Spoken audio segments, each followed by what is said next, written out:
ఈ నెల అంటే సెప్టెంబర్ 7వ తారీఖున ఆదివారం రోజున మనకు చంద్రగ్రహణం అనేది ఏర్పడుతుంది. ఈ గ్రహణం అనేది చాలా చాలా పవర్‌తో కూడుకొని వస్తుందనమాట. కాబట్టి మగపిల్లలు ఉన్నటువంటి ప్రతి తల్లి కూడా ఈ చిన్న పరిహారం చేసుకొని తీరాల్సిందే అని చెప్పేసి మనకు పెద్దవారు చెప్పటం అనేది జరుగుతుంది. అలా చేయకపోతే కీడు దోషాలు కూడా తప్పవని చెప్పేసి చెప్తూ ఉంటున్నారనమాట. కాబట్టి ఈ పరిహారాన్ని ఎంతమందో మగపిల్లలు ఉన్నటువంటి తల్లులు ఆచరించడం కూడా జరుగుతుంది. మీకు తెలియకపోతే ఖచ్చితంగా తెలుసుకోండి. ఎందుకంటే గ్రహణం అంటే కాస్తో కూస్తో ఒక్కొక్కసారి ఒక్కొక్క రకమైనటువంటి కీడుతో దోషాలతో వస్తూ ఉంటుందన్నమాట. ఈసారి ఏంటంటే మగపిల్లల మీద ఆ ఎఫెక్ట్ అనేది పడుతుందన్నమాట. కాబట్టి మగపిల్లలు ఉన్నటువంటి ప్రతి తల్లి కూడా ఈ చిన్న పరిహారం అనేది మీరు చేయటం వలన మీ బిడ్డకు ఎటువంటి ఇబ్బంది కష్టము అనేది రాకుండా ఆ కష్టం నుంచి మీరే కాపాడినటువంటి వారవుతారనమాట. తెలియకపోతే అది వేరే విషయం అండి, కానీ తెలిసిన తర్వాత ఏ తల్లి మనసు కూడా ఊరుకోదనమాట. కాబట్టి ఈ చిన్న పరిహారం ఖర్చు లేదు, చాలా సింపుల్గా ప్రతి తల్లి కూడా చేసుకోవచ్చు. అందులో ఆదివారం కాబట్టి పిల్లలు కూడా ఇంట్లో ఉంటారు కాబట్టి చక్కగా మీరు ఈ పరిహారం అనేది చేసుకోవచ్చు అనమాట. ఎందుకంటే ఈ గ్రహణం అనేది చంద్రగ్రహణం అనేది ఏంటంటే ఆ రోజు భాద్రపద పౌర్ణమితో కూడుకొని వస్తుందన్నమాట. దీన్ని ఏంటంటే మహాలయ పౌర్ణమి అని కూడా అంటారు. మామూలుగా మనకు సంవత్సరంలో ఏంటంటే 4 గ్రహణాలు అనేవి వస్తూ ఉంటాయన్నమాట. ఇది మనకి 3వ గ్రహణం కాబట్టి ఇది చాలా శక్తివంతమైంది. కాకపోతే ఇవేంటంటే మనకు పెద్దగా తెలియదు, పెద్దగా మనం పట్టించుకోము. కాకపోతే ఇది మాత్రం పట్టించుకోవాల్సినటువంటి గ్రహణం అనమాట. మగపిల్లల్ని ఏంటంటే మనం ఎంతో ప్రాణంగా ప్రేమగా పెంచుకుంటూ ఉంటాము. ఆడపిల్లలను కూడా అలాగే పెంచుకుంటామండి. ఆడపిల్లలైనా మగపిల్లలైనా ఇద్దరూ సమానమే. కాకపోతే మగపిల్లలు ఏంటంటే ఇంటి పేరు నిలబెట్టేవారు, వంశోద్ధారకులు, మనకు వారసత్వంగా ఉంటారు. ఇట్లా ఏంటంటే మగపిల్లోడిని ఇంకాస్తంత ప్రేమగా పెంచుకుంటూ ఉంటారనమాట. అంటే వారి ద్వారాగా ఒక మంచి ఆశలతో పిల్లల కోసం ఎదురు చూస్తూ, కొంతమంది మగపిల్లోడి కోసం ఎదురు చూస్తూ ఎన్నో పూజలు చేసుకొని ఎన్నో నోములు నోచుకున్న తర్వాత మగపిల్లలు పుడుతూ ఉంటారు. అలాంటి వారు ఏంటంటే ప్రాణానికి ఒక ఎత్తుగా పెంచుకుంటూ ఉంటారు. వారి కోసం కష్టపడి చదివించుకోవటము, వారిని ఒక మంచి ఉన్నత స్థాయిలోకి తీసుకురావటం కోసం తల్లిదండ్రులు చాలా కష్టపడుతూ ఉంటారనమాట. కాబట్టి అలాంటి బిడ్డని మరి మనం సవ్యంగా పెంచడం కూడా మన చేతుల్లోనే ఉంటుంది కదా, కనంగానే సరిపోదు కదా. వాళ్ళ యొక్క మంచి చెడులు కూడా మన మీదే ఆధారపడి ఉంటాయి. కాబట్టి ఆ పిల్లలు ఎలాంటి అనారోగ్య బారిన పడకుండా, అలాగే ఏంటంటే ఏదన్నా చెడు సోమాసాలు పట్టి అంటే స్నేహితుల ద్వారాగా చెడు అనేది జరగకుండా, ఎక్కువగా మగపిల్లలు ఏంటంటే బండ్ల మీద అటు ఇటు తిరుగుతూ ఉంటారు కాస్తంత స్పీడ్గా. ఏదన్నా పనుల మీద ఎక్కువగా మగవాళ్ళు తిరుగుతూ ఉంటారు. ఆడవాళ్ళు అంటే ఇళ్లలో ఉంటారు, కానీ మగవాళ్ళు ఏంటంటే ఎక్కువగా బయట పనుల మీద తిరగాల్సినటువంటి పరిస్థితులు అనేవి వస్తూ ఉంటాయి. కాబట్టి అలాంటి టయాల్లో కూడా ఎటువంటి ప్రమాదం అనేది జరగకుండా వాళ్ళు సంతోషంగా ఉండటానికి, ఎప్పుడు ఏ ప్రమాదం ఏ వైపు నుంచి వస్తుందో మనకు తెలియదు అనమాట.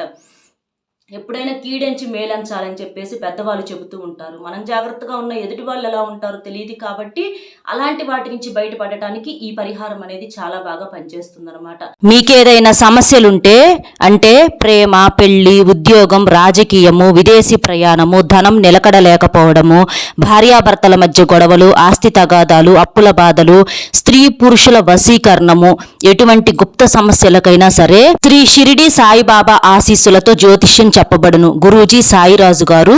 గురువుగారి ఫోన్ నెంబర్ 9989113230.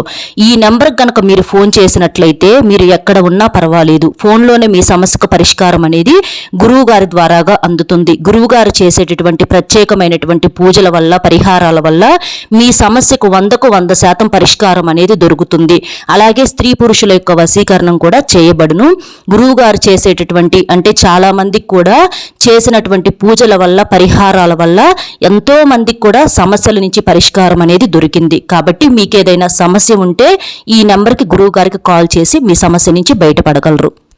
గ్రహణం ఏంటంటే కాస్తో కూస్తో కీడుతో ఉంటుంది. ఆ కీడును తప్పకుండా తీసేసుకోవాలి. గ్రహణాల్లో కొన్ని నియమాలను కూడా మనం పాటించాల్సి ఉంటుందన్నమాట. గ్రహణ సమయాల్లో నిర్మానుష్యమైన ప్రదేశాలకు వెళ్ళకూడదు, ఒంటరిగా వెళ్ళకూడదు, దూర ప్రయాణాలు చేయకూడదు. ఆ రోజున మాంసాహారం అనేది ఎట్టి పరిస్థితుల్లో వండకూడదు, తినకూడదు.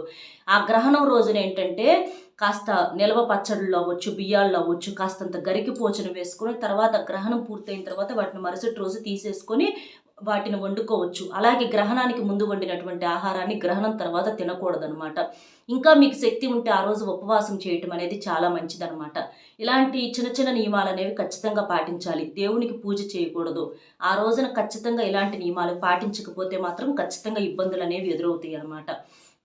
ఇక ఈ గ్రహణ సమయం వచ్చేటప్పటికి మనకు 3 గంటల 59 నిమిషాలు ఉంది. సెప్టెంబర్ 7వ తారీఖున రాత్రి సమయంలో 9 గంటల 36 నిమిషాల నుంచి సెప్టెంబర్ 8వ తారీఖున తెల్లవారుజామున 1:25 నిమిషాల వరకు మనకు, అంటే సుమారు 3 గంటల 59 నిమిషాల వరకు మనకి గ్రహణం అనేది ఉందని చెప్పేసి మనకు పెద్దవారు చెప్పడం అనేది జరుగుతుందన్నమాట. కాబట్టి ఆ సమయాల్లో ఖచ్చితంగా మీరు జాగ్రత్తగా ఉండండి. ఈ పరిహారం వచ్చేటప్పటికి మీరు ఏంటంటే తప్పనిసరిగా మీకు ఆ పిల్లలు ఏంటంటే మగపిల్లలు ఒకళ్ళున్నా ఇద్దరు ఉన్న 6 నెలల పిల్లల దగ్గర నుంచి 60 ఏళ్ల పిల్లల వరకు. ఎందుకంటే ఎంత పెద్దవాడైనా ప్రతి తల్లికి కూడా ఆ బిడ్డ చిన్న బిడ్డలాగే కనిపిస్తూ ఉంటారు. కాబట్టి అలా మీరు వయసుతో సంబంధం అనేది లేకుండా చిన్న పిల్లల దగ్గర నుంచి పెద్దవాళ్ళ వరకు ఈ పరిహారం అనేది తల్లులు చేసుకోండి. 2 బిడ్డలున్నా 3 బిడ్డలున్నా కూడా మీరు ఈ పరిహారం అనేది చేసేసుకోవచ్చు అనమాట. చక్కగా ఆదివారం కాబట్టి ఇంటి దగ్గర ఉంటారు కాబట్టి చక్కగా ఈ పరిహారం చేసుకోండి. ఆదివారం కాబట్టి మాంసాహారం అనేది ఎట్టి పరిస్థితుల్లో తినకూడదు. ఎందుకంటే ఆదివారం తెచ్చుకుంటూ ఉంటారనమాట. అలా తినకుండా ఈ పరిహారం అనేది చేసుకోండి. చాలా సింపుల్గా చేసుకోవచ్చు. అలాగే ఈ రోజున ఏంటంటే కాస్తంత జుట్లు కత్తిరించుకోవటాలు, గోళ్ళు కొరుక్కోవటాలు ఇలాంటి పనులు కూడా ఎట్టి పరిస్థితుల్లో చేయకూడదు. ముఖ్యంగా గర్భిణీ స్త్రీలు ఎవరైతే ఉంటారో గర్భిణీ స్త్రీలు కూడా చాలా జాగ్రత్తగా ఉండాలన్నమాట. గర్భిణీ స్త్రీలు బయటికి వెళ్ళకూడదు. ఫ్యాన్లు వేయటాలు, కూరగాయలు కట్ చేయటాలు, పనులు చేయటాలు చేయకూడదు. గర్భిణీ స్త్రీలు కనుక మీరు కాదని చెప్పి ఏదన్నా బయటికి వచ్చినా చేసినా కూడా మీకు పుట్టేటటువంటి పిల్లల మీద గ్రహణం ఎఫెక్ట్ అనేది పడి ఏదో ఒక అనారోగ్య పరిస్థితులు వచ్చే అవకాశం అనేది ఉంటుందన్నమాట. తర్వాత మీరు చాలా బాధపడాల్సినటువంటి పరిస్థితి అనేది వచ్చింది. కాబట్టి ఈ గ్రహణం రోజున గర్భిణీ స్త్రీలు బయటకు వెళ్ళవద్దు, పనులు కూడా చేయవద్దు. చక్కగా ప్రశాంతంగా పడుకోండి. మిగిలిన వారు కూడా ఖాళీగా ఉంటే కాస్తంత ప్రశాంతంగా ధ్యానం చేసుకుంటా కూర్చోండి. అంతేకాని ఎటువంటి ఆవేశాలు, గొడవలు పడటం ఇలాంటివి కూడా చేయటం మంచిది కాదనమాట. కాబట్టి గర్భిణీ స్త్రీలు అలాగే మగపిల్లలు ఉన్నటువంటి తల్లులు, మిగిలిన వారు కూడా ఈ నియమాలను పాటించండి. ఇక మగపిల్లలు ఉన్నటువంటి తల్లులు తప్పకుండా చేయాల్సినటువంటి పరిహారం ఏంటనేది ఇప్పుడు చూద్దాం. దీనికి ఏంటంటే మనం అన్నం వండుతాం కదండి, నిండుకుండ అన్నం, వేడివేడి అన్నం ఉంటుంది కదా, అది ఎవ్వరూ తినకుండా నిండుకుండ అన్నం 4 అంత అన్నం తీసేసి ఒక గిన్నెలో పెట్టేసేసుకోండి. ఎందుకంటే తిన్న తర్వాత ఈ పరిహారం నిండుకుండ మీద తీయాలి అన్నము, ఇది గుర్తుపెట్టుకోండి. అలా తీసేసి ఒక గిన్నెలో పెట్టుకొని కావాలంటే తర్వాత తినొచ్చు. ఆ పెట్టినటువంటి అన్నాన్ని మీరేం చేస్తారంటే 4 ముద్దలుగా చేయండి. 4 ముద్దలు అనేది ఎందుకు అనంటే 4 దిక్కుల నుంచి వచ్చేటటువంటి సమస్యలను తీసేయటానికి. ఇక ఆ ముద్దల్లో 4 ముద్దల్లో ఒక ముద్దలో పసుపు, ఒక ముద్దలో కుంకుమ, ఒక ముద్దలో కొంచెం కాటుక, అలాగే ఒక ముద్ద మామూలుగా అట్లా 4 ముద్దలు చేసేయండి. పసుపు వేసి కలిపిన ముద్ద పసుపు రంగు ముద్దగా మారుతుంది. కుంకుమ వేసినటువంటి కలిపినటువంటి ముద్ద ఎరుపు రంగులోకి మారుతుంది. అలాగే కొంచెం కాటుక అట్లా కలిపితే అది నలుపు రంగు ముద్దగా మారుతుంది. ఒక ముద్దను తెలుపు ముద్ద అంతే ఉంచేసేసేయండి. అలా 4 ముద్దలు చేసేసేయండి. అలా చేసినటువంటి ఆ ముద్దలను మీరేం చేస్తారంటే ఒక ప్లేట్లో పక్కన పెట్టేసేసుకొని దాని మీద నల్ల నువ్వులు ఉంటాయి కదా, ఆ నల్ల నువ్వులను కూడా చల్లండి. నల్ల నువ్వులు కూడా ఏంటంటే మనకు శనిదేవుని యొక్క అనుగ్రహం కోసం, ఏలినాటి శని, అర్ధాష్టమ శనిని తీసేయడానికి ఈ నల్ల నువ్వులు చాలా బాగా ఉపయోగపడతాయి. నరదిష్టిని కూడా తీసేస్తాయి అన్నమాట. అలాగే ఈ 4 రంగులతో కలిపినటువంటి ఈ ముద్దలు కూడా చాలా శక్తిని కలిగి ఉంటాయన్నమాట. అంటే ఈ గ్రహణం తాలూకా చెడును కీడును తీసేయడానికి, మీ పిల్లల మీద ఉన్నటువంటి నరదిష్టిని తీసేయడానికి కూడా చాలా బాగా ఉపయోగపడతాయి. ఎందుకంటే మగపిల్లల మీద ప్రత్యేకంగా అందరి కళ్ళు ఉంటాయండి. మీ పిల్లోడు బాగా తింటున్నాడనో, బాగా ఉన్నాడనో, మీ పిల్లోడు మంచిగా హైట్ అవుతున్నాడనో, పిల్లోడు చక్కగా ఉన్నాడనో, ఇట్లా ఏంటంటే చాలామంది చూపులు పడినప్పుడు పిల్లలు ఏంటంటే అప్పటికప్పుడు అనారోగ్య బారిన పడుతూ ఉంటారనమాట. అంటే అప్పటికప్పుడు జ్వరాలు రావటము, లేకపోతే నిద్రలో ఉలిక్కి పడటము, ఇలాంటివి కొన్ని జరుగుతూ ఉంటాయి. ఆ పిల్లలకు అప్పుడు ఏదన్నా మానసికంగా ఇబ్బంది పడిపోవటము, ఇలాంటి వాటి వల్ల కొన్ని ఇబ్బందులు పడుతూ ఉంటారు. అలాగే పెద్దవారైతే డబ్బులు ఖర్చు అయిపోవటము, భార్యాభర్తల మధ్య గొడవలు రావటము, ఇలాంటివి కొన్ని సమస్యలు ఎదురవుతూ ఉంటాయి. కాబట్టి అలాంటివి ఏవీ రాకుండా చక్కగా మీ బిడ్డ నిండు నూరేళ్ల పాటు సంతోషంగా ఉండి, కుటుంబంతో సంతోషంగా ఉండి, మంచిగా సంపాదించుకొని మీ ఇంటి పేరును, మీ పేరును నిలబెట్టడానికి ఈ పరిహారం అనేది చాలా బాగా ఉపయోగపడుతుందన్నమాట. ఇక ఆ 4 ముద్దలు ఒక ప్లేట్లో పక్కన పెట్టేసేసేయండి, నల్ల నువ్వులు చల్లి. తర్వాత ఒక కోడిగుడ్డు కూడా కావాలి. కోడిగుడ్డు అనేది ఈ పరిహారానికి మెయిన్ అనమాట. కోడిగుడ్డు చాలా శక్తివంతమైనది. అంటే మనకి ఆహారంగా ఎంత బలాన్ని అయితే ఇస్తుందో కోడిగుడ్డు, అలాగే మనకేంటంటే పరిహార పరంగా కూడా కోడిగుడ్డుకు ప్రాధాన్యత, పవర్ అనేది చాలా ఎక్కువగా ఉంటుందన్నమాట. ఆ కోడిగుడ్డు ఏంటంటే పైన తెలుపు రంగు, లోపల పచ్చ సొన ఉంటుంది. కాబట్టి తెలుపు పసుపు కలయిక అనేది చాలా శక్తివంతమైనది. కాబట్టి అలా కోడిగుడ్డును తీసేసుకొని దాని మీద మీరేంటంటే కాటుకతో ఒక చుక్క పెట్టేసేసేయండి. నలుపు రంగు చుక్క కాటుకతో పెట్టేసేసి దాని మీద కొంచెం ఎరుపు రంగు కుంకుమతో కూడా ఒక బొట్టు పెట్టేసేయండి. పెట్టేసిన తర్వాత ఈ కోడిగుడ్డుని ఈ 4 ముద్దల మధ్యలో పెట్టేసేసేయండి.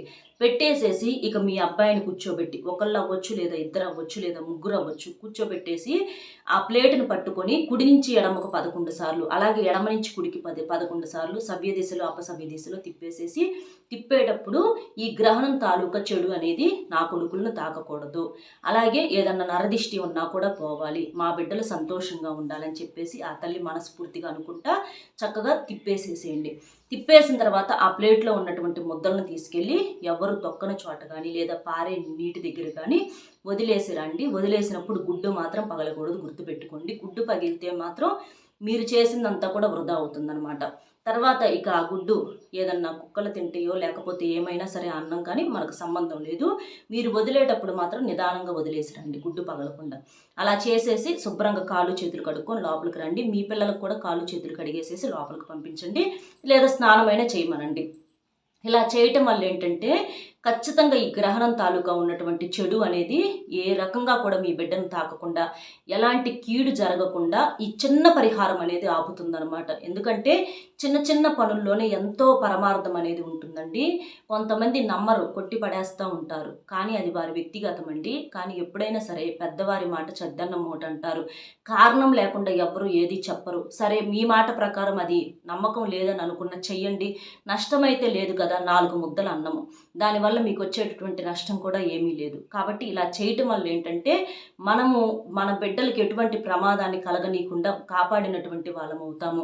ఎందుకంటే జీవితంలో కొన్ని నమ్మాల్సిందే, నమ్మకం మీద మన జీవితం అనేది ఆధారపడి ఉంటుంది. కాబట్టి ఈ పరిహారం అనేది మీ పిల్లలకు ఎటువంటి చెడు అనేది జరగనీయకుండా ఉండటానికి చాలా బాగా కాపాడుతుంది. అలాగే గర్భిణీ స్త్రీలు కూడా జాగ్రత్తగా ఉండండి. తప్పనిసరిగా మీరు ఈ పరిహారం అనేది చెయ్యండి.